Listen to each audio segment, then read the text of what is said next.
À la une de l'actualité ce soir, regain de violence à Dédougou dans le Mouhoun. Des manifestants protestent contre l'expulsion de la ville du président local du MBDHP. Il serait lié aux événements du mardi qui ont vu le saccage des locaux de la gendarmerie et de certains domiciles de gendarmes. Mais faux répond les responsables coutumiers qui l'accusent d'avoir transgressé certaines coutumes de la localité. Vous les entendrez dans ce journal. Et puis signature d'un protocole d'accord sur la commercialisation de l'anacarde, incluant tous les maillons de la filière entre la SNV et le ministère en charge du commerce. On le sait depuis quelques années, les unités burkinabè de transformation de la noix de cajou peinent à avoir de la matière première. Un accord bien accueilli par les acteurs. Depuis 100 ans, ils soutiennent la transmission de la foi chrétienne au Burkina à travers l'enseignement de la foi et de la morale chrétienne. Les catéchistes de la conférence épiscopale Burkina-Niger célèbrent le centenaire de leur centre de formation. Un anniversaire célébré dans la prière, la louange et la reconnaissance à Dieu ce dimanche à la cathédrale de Ouagadougou. Mesdames, Messieurs, bonsoir et ravi de vous retrouver. Nouvelle tension ce dimanche à Dédougou dans le Mouhoun. Des manifestants ont protesté ce matin contre l'expulsion par des éléments du chef de canton, du responsable de la section locale du MBDHP. Le motif invoqué pour son expulsion, il aurait transgressé des interdits de la localité. Mais pour les manifestants, il faut le retour sans condition du leader de la société civile. Des manifestants qui s'étaient mobilisés et qui ont été dispersés à coups de bâton. Le gouverneur de la région a engagé des négociations et une accalmie règne en ce moment dans la ville. Julien Bambara et Paul Sawadogo sur place à Dédougou. Rassemblés à la place Melongar, à quelques mètres de la cour royale, ces manifestants protestent contre l'expulsion du président de la section MBDHP, le mouvement burkinabè des droits de l'homme et des peuples de la cité de Bankui. Une expulsion décidée par la chefferie coutumière. On a eu l'information que le chef de canton a envoyé des gens sur le président du MBDHP, M. Kadenza Lamoussa. Et il a demandé à le voir. Il n'était pas là, il est reparti chez lui. Et c'est quand il est reparti, bon, c'est un groupe de jeunes, ils se sont mis à ramasser ses bagages, que c'est lui qui est derrière sur les manifestations qui se sont déroulées et qui vont l'amener au village. Donc ils ont ramassé ses bagages, mettre dans un camion et le transporter avec le camion, voilà, à fermer tous ces portables-là. Voilà, enlever tout, et puis disent qu'ils vont le déposer au village. Donc voilà pourquoi les gens se sont mobilisés ce matin-là pour dire non. Donc les gens demandent seulement à ce qu'on le ramène sain et sauf sans que rien ne lui arrive, à lui et ses bagages. Voilà. Pour la chefferie coutumière, l'expulsion du président du MBDHP se justifie. Les raisons de son expulsion, c'est l'entêtement. C'est tout simplement ça. Il y a une faute coutumière. On t'a dit, ça ne se fait pas. Il aurait pu venir s'asseoir, même s'il ne veut pas faire. Il discute avec les vieux pour dire, moi, je ne reconnais pas ma faute. Mais il ne l'a pas fait. Mais c'est quand même des choses qui sont dures à supporter pour une autorité. Et donc, son expulsion-là, on sait que, bon, ça fait mal à beaucoup de gens, c'est pour cela que beaucoup de gens sont venus d'ailleurs. Mais pour nous, c'est tout à fait normal, c'est justifié. Et nous sommes prêts à défendre nos coutumes. Donc, on ne va pas permettre à quelqu'un de transgresser ça. Prêts à défendre les coutumes, les partisans de la chefferie coutumière ont dispersé les manifestants à coups de bâton.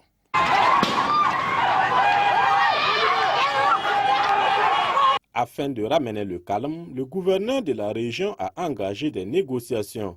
Il a rencontré les différentes parties et l'espoir est permis selon lui. Tout le monde est prédisposé effectivement à ce que l'apaisement revienne donc dans notre région. Nous avons rencontré Sa Majesté, le chef de canton, et nous avons échangé et il est prédisposé. Tout à l'heure, avec les jeunes également, ils vont travailler à démobiliser donc ce groupe de jeunes qui est mobilisé là pour qu'on lève la mesure d'interdiction de séjour de quelques-uns des leurs. Mais dans l'ensemble, je suis satisfait et je suis optimiste.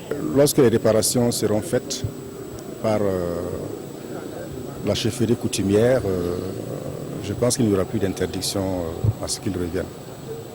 Mais il faut d'abord qu'ils fassent la réparation et je pense que la Cour est en train de s'atteler à cela. Au moment où nous quittions les lieux, le calme semble être revenu. Le chef de canton et les leaders des manifestants étaient en train de rencontrer leurs partisans pour faire passer le message du gouverneur. Le syndicat national des enseignants africains du Burkina-Signabé a achevé ce 7 mai à Ouagadougou son conseil national 2016. 2 jours de travaux pour aboutir à la réactualisation de sa plateforme revendicative, mais aussi à des prises de position sur la situation nationale. Le syndicat exige la suspension de la journée continue dans le secteur de l'éducation en attendant de réunir toutes les conditions pour sa mise en œuvre. Également, le Signabé demande le respect strict des cahiers de charges pour l'ouverture des écoles privées de formation des enseignants et face à l'incivisme montant, le syndicat souhaite des mesures fortes du gouvernement. Souleymane Sanou, Oumou Sissé. C'est un congrès ordinaire avec un double objectif. Faire le bilan des activités de l'année 2015 et actualiser la plateforme revendicative du Signabé, le syndicat national des enseignants africains du Burkina. En 48 heures, ces délégués venus des régions et des sections ont examiné au cas par cas les préoccupations du moment de leur structure. En 2015, avec les autorités de la transition, notre bureau national a conduit une plateforme revendicative qui, après 4 rounds de négociations, a abouti à des conclusions partagées. Il y a un certain nombre de points qui ont été pour nous des points d'accord, des points qui ont été partiellement acceptés et des points qui n'ont pas connu d'évolution. Et donc notre première revendication, c'est de demander aux nouvelles autorités, au nom de la continuité de l'État, de mettre en œuvre les points d'accord issus de ces négociations.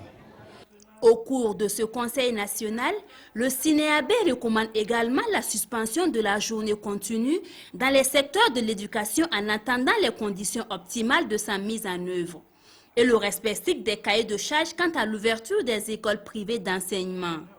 Face à la montée de l'incivisme dans les écoles, le Signabé exige des actions fortes pour venir à bout de ce phénomène. Le programme national de développement stratégique d'éducation de base PEDSEB évalue ses actions de 2016 pour sa 4e mission conjointe de suivi. Le bilan est jugé satisfaisant, même si l'insuffisance des infrastructures scolaires a été relevée. Le PDSEB est un plan décennal qui vise la formation de citoyens responsables, créatifs, producteurs ayant un sens des valeurs universelles et dotés de compétences nécessaires. Souleymane Sanou, Amadine Lalsaga. Cette signature du rapport d'activité marque la fin de la 4e mission conjointe de suivi de la mise en œuvre du programme décennal de développement stratégique de l'éducation de base. À l'heure du bilan, les acteurs se félicitent des résultats obtenus. Cependant, des défis restent à relever. Le principal problème que nous avons, c'est réellement la passation des marchés. Nous avons beaucoup de retard dans la livraison des infrastructures scolaires. C'est une préoccupation importante du gouvernement. Le gouvernement a déjà pris les dispositions pour engager la relecture de l'ensemble des textes de la procédure de passation de la commande publique, dont les résultats devraient être disponibles d'ici le mois de juin. Un autre problème qui a été évoqué, c'est celui de l'absorption des ressources, c'est-à-dire certaines ressources sont à disposition, mais elles ne sont pas exécutées. Et là, je pense qu'il y a un problème d'efficacité, mais qui est aussi reconnu par tous les acteurs de l'éducation et par le nouveau gouvernement. Et nous allons travailler dans le sens d'une meilleure efficacité de la mise en œuvre de ces ressources. La fin de la 4e mission conjointe de suivi de la mise en œuvre du programme décennal de développement stratégique de l'éducation de base ouvre la voie au démarrage des activités de la 5e mission qui devrait prendre en compte les 18 recommandations retenues, au nombre desquelles on peut citer l'amélioration de la dotation des écoles en intrants pédagogiques et en vivres avant la rentrée scolaire, l'expérimentation de nouveaux curricula de l'éducation de base et la mise en œuvre d'une gouvernance scolaire intégrée au niveau local. Comprendre et expliquer le contenu de la loi 0421 sur le nouveau statut de la fonction publique au Burkina Faso. L'objectif de l'association professionnelle des gestionnaires des ressources humaines de l'administration publique est d'exposer les avancées en matière de gestion des ressources humaines. Ce week-end, l'association a réuni ses membres pour la bonne cause. On essaie de comprendre avec Nongba Kouda et Yolande Lompo. Des gestionnaires des ressources humaines à l'école du nouveau statut général de la fonction publique.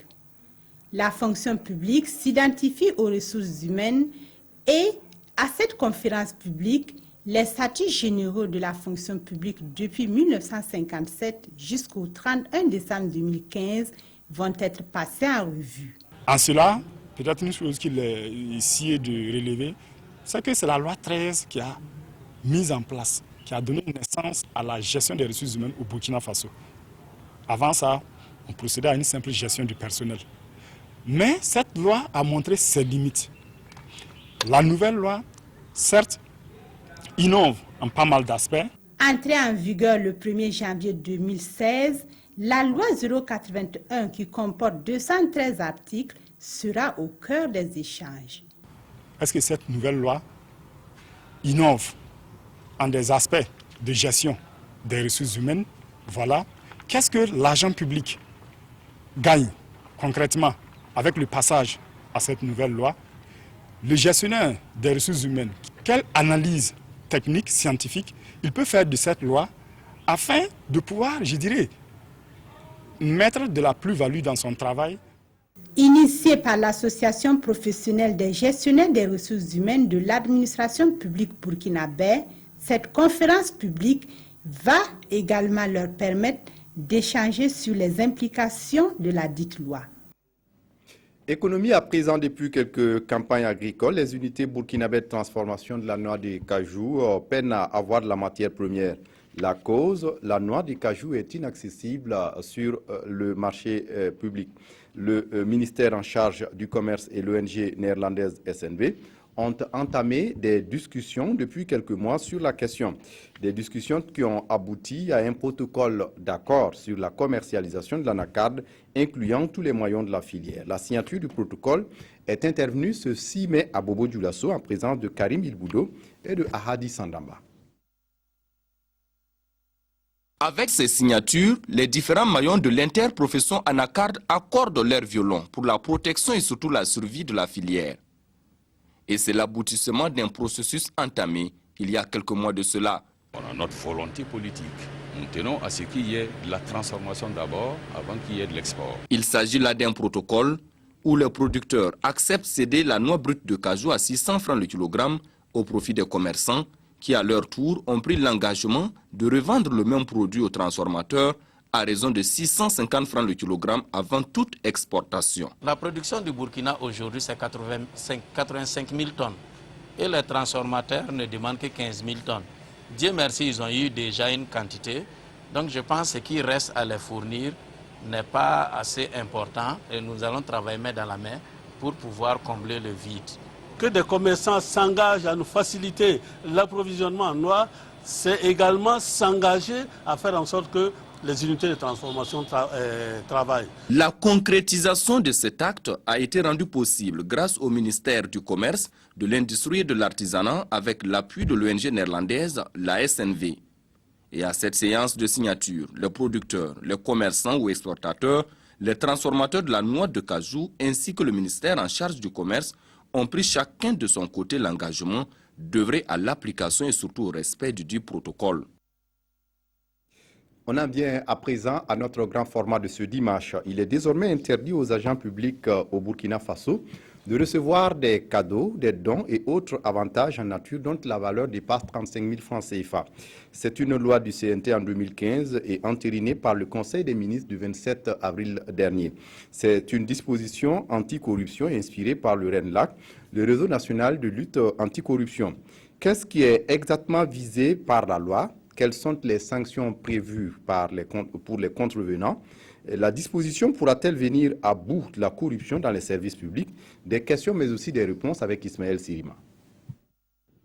Depuis le Conseil des ministres du 27 avril 2016, les dons, cadeaux et autres avantages en nature à l'endroit des agents et autorités publiques sont réglementés. Plus question pour un agent de recevoir un cadeau de plus de 35 000 francs dans le cadre de son travail sans l'avoir déclaré. Le SMIC est un peu moins de 35 000. Donc si quelqu'un peut travailler 30 jours et on lui paye moins de 35 000 pour qu'il entretienne lui-même et sa famille, si vous faites un travail qui ne devrait pas vous donner droit à un cadeau, si on vous donne 35 000 francs, c'est beaucoup.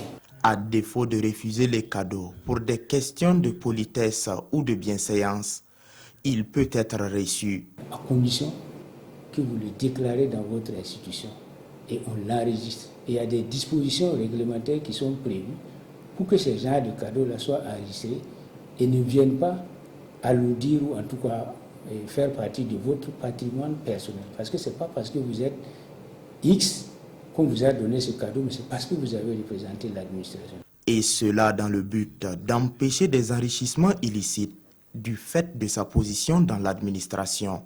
Par exemple, si moi je suis le ministre, si j'arrive ici, on me donne 2 béliers, ensuite j'arrive à Koudou, on me donne 2 béliers. Si je fais le tour comme ça, je me retrouve facilement avec un troupeau de 50 béliers, ce qui n'est pas négligeable dans notre pays.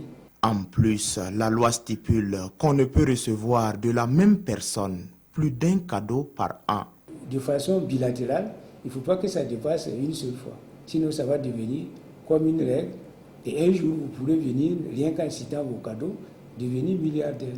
Pour les fonctionnaires qui se rendront coupables de réception de cadeaux de plus de 35 000 francs, ils se verront dépossédés du cadeau en question et feront face à des sanctions disciplinaires.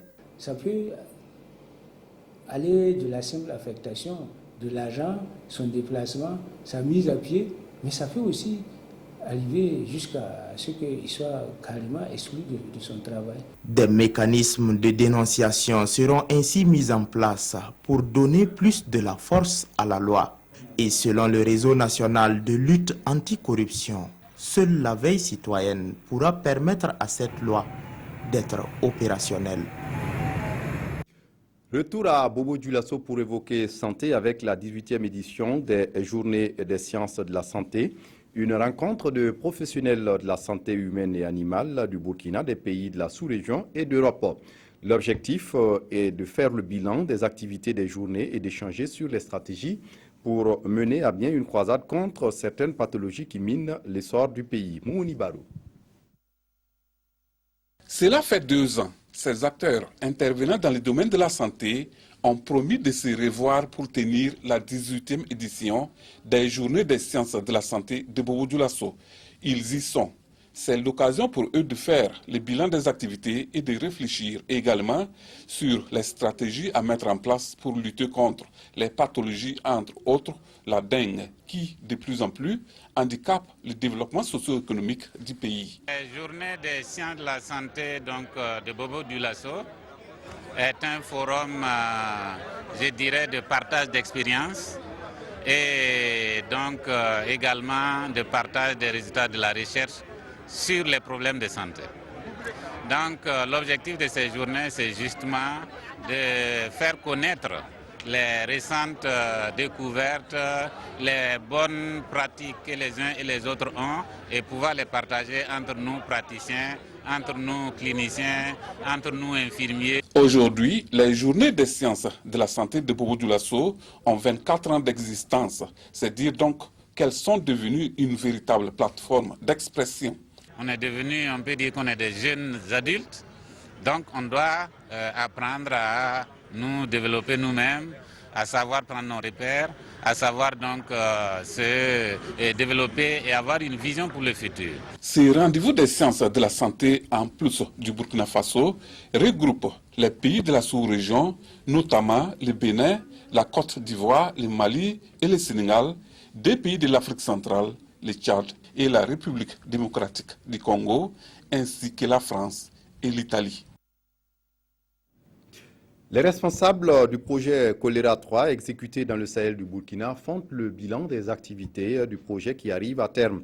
En 2015, environ 16 000 personnes de 16 villages de la région ont été touchées par les actions du projet. Joseph Bambara sur place à Dori. Par ces dons, l'ONG Oxfam, à travers le projet Choléra phase 3, entend éviter à ces populations de la région du Sahel les maladies diarrhéiques. Pour atteindre ce but, ce projet a mené aussi bien des actions de sensibilisation que des actions directes dans les domaines de l'eau, de l'hygiène et de l'assainissement, telles que les dons de ces kits et la construction de latrines et de fourrages. C'est pour faire le bilan de ces activités qu'une équipe d'Oxfam s'est rendue dans les villages de Ouro-Bagabé et de Lamana dans la province du Seno. C'est 80% d'exécution. Il faut dire qu'il y a certaines activités qui sont déjà finies. Quand je prends le cas de la latrine, on a plus de 90% d'exécution. Les populations bénéficiaires saluent quant à elles ces actions qui apportent un plus à leur existence. Ce qui me serviront de me procurer la santé et en plus, cela me permettra d'élargir mes sensibilisations moi-même auprès des autres. Déjà construit des latrines pour nous permettre, nous faisons nous seuls en toute intimité, en toute sécurité. Et Oxfam a réhabilité notre forage. Le projet choléra phase 3 qui arrive à terme en juin prochain a permis à Oxfam d'investir plus de 300 millions de francs CFA au profit de plus de 16 000 personnes afin de prévenir les maladies diarrhéiques dans la province du Seno. Pour renforcer la lutte contre Ebola, les journalistes sont mis à contribution. Une caravane de presse a parcouru la région des Cascades et du Sud-Ouest pour insister sur les changements de comportement et pour éviter la propagation de la maladie. Mokhtar Ouedraogo, Nathalie Sawadgo. Nous sommes à Amélé, frontière Burkina-Ghana. Ici, il n'y a pas de dispositif de surveillance de la maladie à virus Ebola. Et pour cause... Aujourd'hui, il n'y a pas quelqu'un, il n'y a pas eu quelqu'un depuis lundi. Il n'y a pas eu quelqu'un à la frontière. Pourquoi cela? Donc, parce qu'il y a le manque de personnel qui est là. L'ICP n'est pas là et nous sommes deux. La population a-t-elle connaissance de la maladie à virus Ebola? Oui, dans le village ici en tout cas. Les gens savent ce que c'est que la maladie. Si on leur demande qu'est-ce que Ebola, ils savent. Comment faire pour prévenir, ils savent. Sur le terrain, la réalité est tout autre. J'ai compris, on est en train de dire que Ebola, mais je ne connais pas Ebola, c'est quoi ça? C'est quelle maladie? Je ne sais pas. Oui, c'est ça seulement que j'ai en train de comprendre. Il faut se laver 3 fois les mains avant de manger. Laver aussi les assiettes avec du savon. C'est la poussière et les mouches qui transmettent la maladie à virus Ebola. La région du Sud-Ouest est l'une des régions qui a bénéficié de l'accompagnement du ministère de la Santé et de ses partenaires comme l'UNICEF dans la lutte contre la maladie à virus Ebola. Il y a donc une série d'activités, donc la mobilisation sociale, le plaidoyer, la communication de proximité pour les changements de comportement, avec la réalisation d'émissions sur toutes les radios concernées. La caravane de sensibilisation contre la maladie à virus Ebola s'est rendue à Batié dans la province du Noubiel, une province qui fait frontière avec le Ghana et la Côte d'Ivoire. Un certain nombre de mesures ont été entreprises au niveau des différents districts, dont le district de Batié, qui sont entre autres le renforcement donc, de la surveillance épidémiologique et le renforcement des capacités des agents de santé à travers les formations continues. Il y a eu également donc, la sensibilisation de la population. Pour le gouverneur de la région, au regard de la porosité des frontières, un certain nombre de facteurs à risque existent. Il faut avouer que c'est une frontière très poreuse. Des deux côtés, des populations peuvent rentrer et sortir comme elles veulent. Alors nous allons dire que nous avons mis un dispositif sécuritaire du point de vue de la sécurité sanitaire, mais dans la réalité, les populations sont interpénétrées. À cela s'ajoute le manque de matériel pour bien mener les activités. On appuie sur la FDC, sur des recyclages, notamment au niveau des animateurs, parce qu'il y en a qui n'ont jamais bénéficié. Je disais tantôt, c'est moi-même, avec ma petite connaissance, qui les ai formés. Et de deux, les moyens de déplacement pour eux. Il ne serait que des vélos. Dans l'ensemble, les actions entreprises par les acteurs ont permis aux populations d'avoir une meilleure connaissance de la maladie. Mais au regard de l'évolution de l'épidémie, des efforts de sensibilisation restent encore à faire, Toute chose qui nécessite également la mobilisation de ressources financières. Je vous le disais en titre, depuis 100 ans, ils soutiennent la transmission de la foi chrétienne au Burkina Faso à travers l'enseignement de la foi et de la morale chrétienne. Les catéchistes de la conférence épiscopale Burkina-Niger célèbrent le centenaire de leur centre de formation. Un anniversaire célébré dans la prière, la louange et la reconnaissance à Dieu ce dimanche à la cathédrale de Ouagadougou, à l'occasion du renfort avec une 80aine de catéchistes qui a été titularisés. Alidou Badini, Amadine Lalsaga. La messe de ce 7e dimanche de Pâques est spéciale à la cathédrale de l'Immaculée Conception de Ouagadougou. La célébration eucharistique est consacrée à une action de grâce au Seigneur pour les 100 ans d'existence du Centre de formation des catéchistes de la conférence épiscopale Burkina Faso-Niger.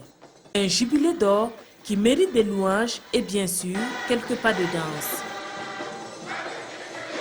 L'homélie du jour a mis l'accent sur l'unité et l'amour. On est là pour servir à la suite de Jésus de façon gratuite, sans rien compter.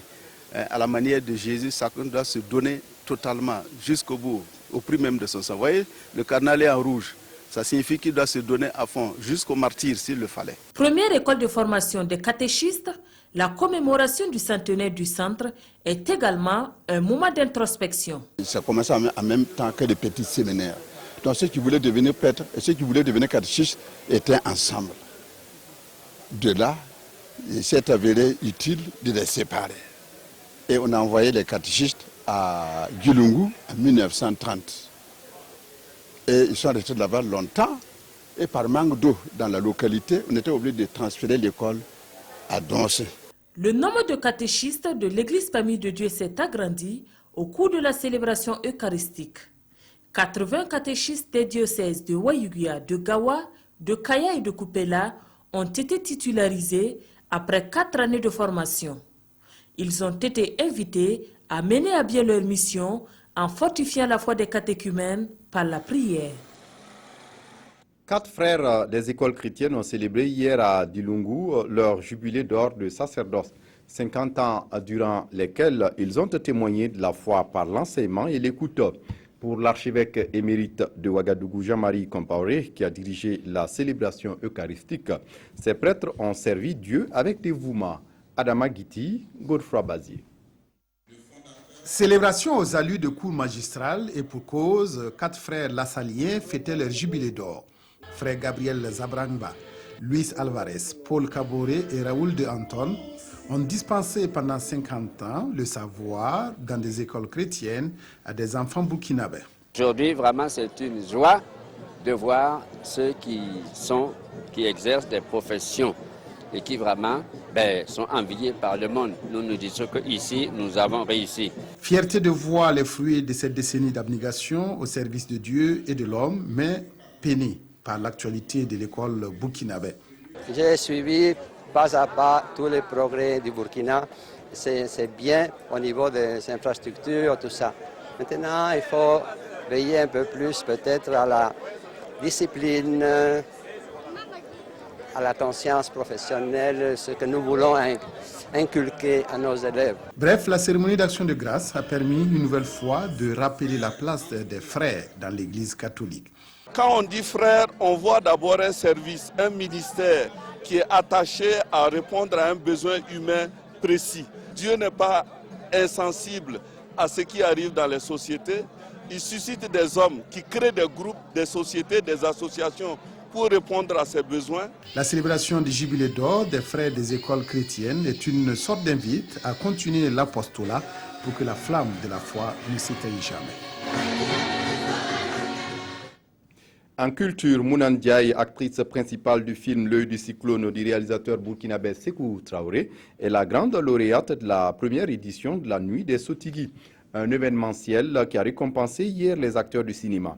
Selon ses initiateurs, c'est un cadre de reconnaissance et de célébration du métier d'acteur. Et à l'occasion, un vibrant hommage a été rendu à Sotigui Kouyaté, une légende du cinéma africain disparue en 2010. Bouma Nebié.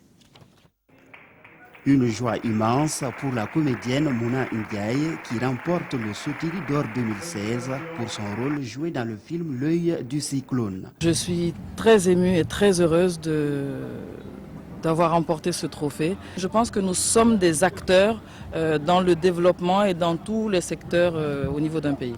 Ce cadre de récompense des comédiens africains et de la diaspora est dénommé Nuit des Sotiri pour rendre, selon les organisateurs, un vibrant hommage à Sotiri Kouyaté, un grand comédien du cinéma africain décédé en avril 2010. Plusieurs autres prix ont aussi été décernés. Le trophée du meilleur acteur et celui de la meilleure actrice burkinabé ont été décernés respectivement à Rasmani Ouedraogo d'Irazo et à Delphine Ouattara d'Imamouta. Le Sotiri du public est allé à Augusta Palinfo, tandis que celui du meilleur acteur de l'Afrique de l'Ouest a été remporté par Michel Gou de la Côte d'Ivoire. Le Sotiri aujourd'hui, c'est pour redorer le blason des comédiens. Pour qu'aujourd'hui, le comédien du cinéma ne soit pas vraiment oublié. Il n'est pas normal que des acteurs brillent un jour et plus tard meurent dans l'indifférence et souvent dans la misère. C'est une réflexion qui nous engage et qui nécessite solution. Des Sotiri d'honneur au ministre en charge de la culture et à son homologue du Mali, ainsi que des trophées à titre posthume, ont été également remis au cours de cette première édition de la Nuit des Sotiri. La danse du Kigba, dite danse des fesses, c'est une particularité des femmes du plateau Mossi. Un festival lui est dédié depuis 3 éditions et ce 5 mai à Laye dans le Kouréogo, les troupes de danse traditionnelles se sont retrouvées pour des démonstrations. Images et ambiance avec Fabrice Nébier et Bouma Ernest Nébier.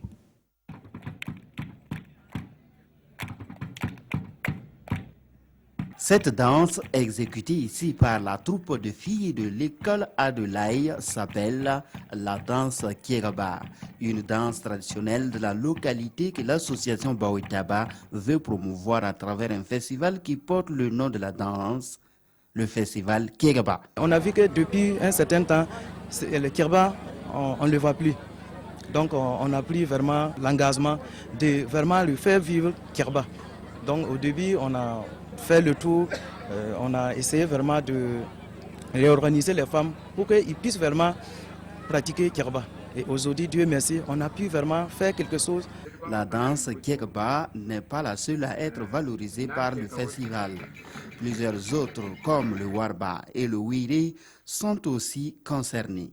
La promotion des contes et légendes ainsi que la valorisation des mets traditionnels sont aussi des objectifs visés par le festival Kieraba. Ces types d'activités font la promotion de la culture et la sauvegarde de la culture. Nous avons estimé qu'il est de notre devoir de les accompagner, de les soutenir. 20 troupes de danse traditionnelle prennent part à cette 3e édition et les meilleurs seront récompensés à l'issue du festival. Et on referme cette page culturelle avec ce week-end culturel des tout-petits du diocèse de Kupela. Des moments de pur bonheur à travers la danse, la musique et le sport. Ibrahim Sombier, Mahamadi Wena. Ils sont tout petits, mais le talent artistique est déjà là. Que ce soit au défilé de mode, au ballet ou en interprétation d'œuvres musicales. Les scolaires des écoles catholiques de l'archidiocèse de Kupela ont assuré le spectacle. Le Warba, le Wenega, la danse Zaoré, mais surtout l'interprétation de la chanson à succès Denke Denke de Diko Fils a émerveillé. Toutes les qualités vraiment étaient réunies. Depuis les danses traditionnelles, vraiment danses atypiques, où il n'y a pas de mélange de pas comme on aime voir dans les ballets, dans les autres compétitions. Et on a eu les élèves de la maternelle qui nous ont montré ce dont ils sont capables dans les playbacks. Vous avez vu le Koundé d'or a été mimé en playback avec vraiment succès. Nous pensons que l'éducation, ce n'est pas seulement le contenu des livres, d'ailleurs ce contenu-là qu'on peut, qui est perfectible. Voilà, ce n'est pas seulement le contenu des livres, mais c'est aussi réveiller tous les talents qui sont en l'homme. Et les talents qui sont en l'homme, c'est les talents intellectuels, mais c'est aussi les talents artistiques.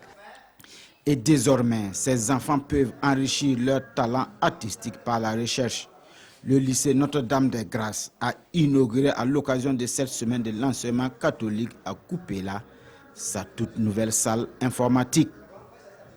Un reportage signé Mamadi Wena que nous recevons sur ce plateau pour l'invité sport. Bonsoir Wena. Bonsoir Fousséni. Oui, vous êtes là pour nous parler d'abord du championnat national de football de première division. Le leader cale pendant ce temps. Le RCB et l'USO s'approchent du fauteuil. Oui, évidemment, Fousséni, le RCK cette semaine a été contraint au match nul. C'était la 21e journée qui s'est jouée notamment samedi. Le RCK a été accroché à Ouagadougou par l'Union sportive du Yatenga, 1 but partout. Et pendant ce temps, à Bobo, le RCB n'a pas raté l'occasion de recoller, comme vous le disiez tantôt. Le RCB a battu l'étoile filante de Ouagadougou, 1-0. Le choc de cette 21e journée, c'était le match AS Sonabel-Iso. Et l'Union sportive de Ouagadougou, l'USO, n'a pas aussi raté le coach, s'est imposé 1-0 devant l'AS Sonabel. Et il y avait un match qui était le match des mal classés, c'était le 16e Banque Sport qui recevait le 15e Majestic de Pau, et des Saponnais du moins qui reçoit souvent à Pau. Et ce match a tourné à l'avantage du Banque Sport qui a signé sa 2e victoire de la saison. Et les autres résultats de cette 21e journée, cet après-midi, l'USPA est allé battre la SFB à Bobo 2-1. Et l'USCO et le Santos FC ont fait 0 but partout, c'était samedi. L'AGEB a battu le BPS 1-0 et l'ASFA Yenga et COSAF ont fait match nul, 0 but partout. Et conséquent de tous ces résultats au niveau du classement, le RCK qui est leader reste toujours leader avec 44 points et une différence de but de plus 15. Mais voit venir le RCB tout près. Le RCB champion en titre est actuellement 2e. Il va y arriver. Voilà, avec 43 points plus 15. Donc un point d'écart entre le leader actuel et son dauphin qui est le RCB. L'USO aussi se rapproche. 3e avec 40 points plus 12. Ça veut dire qu'au niveau de la tête, c'est un championnat serré qui va se jouer dans les 9 prochaines journées. Au niveau du bas du tableau aussi, il y a le championnat des mal classés. L'USI qui a accroché le RCK reste 14e avec 18 points et une différence de but de moins 12. Majestic, défaite à Bangui par le Bangui Sport, est 15e avec 15 points et une différence négative de moins 10. Et Bangui Sport, malgré sa victoire sur Majestic, totalise 13 points et une différence de but de moins 17. Donc ça montre non seulement c'est serré au niveau du bas du tableau, comme c'est serré au niveau du haut du tableau. Oui, et très rapidement, Mamadi Wena, la Coupe de la Ligue du Centre en handball, l'ASFA Yenega en dames et l'ONEA chez les hommes sont les vainqueurs de l'édition 2016. Oui, évidemment, il s'agit de la Coupe de la Ligue du Centre en handball, mais qui s'est déportée pour se jouer à Koudougou. C'était sur le plateau de l'université de Koudougou. Et là, l'ASFA Yenega en dames a battu l'ONEA par 25-13. Et l'ONEA, les hommes, au niveau des hommes, qui a pris sa revanche en battant l'AS Douane sur un score serré de 22-21. Et c'était vraiment serré au niveau des hommes. Merci à vous, Mamadi Wena, d'être passé nous donner toutes ces informations sportives. Merci à vous, Fousséni. Voilà, c'est tout pour ce journal. Merci de votre attention. Très bonne suite de programme sur la RTB. Au revoir.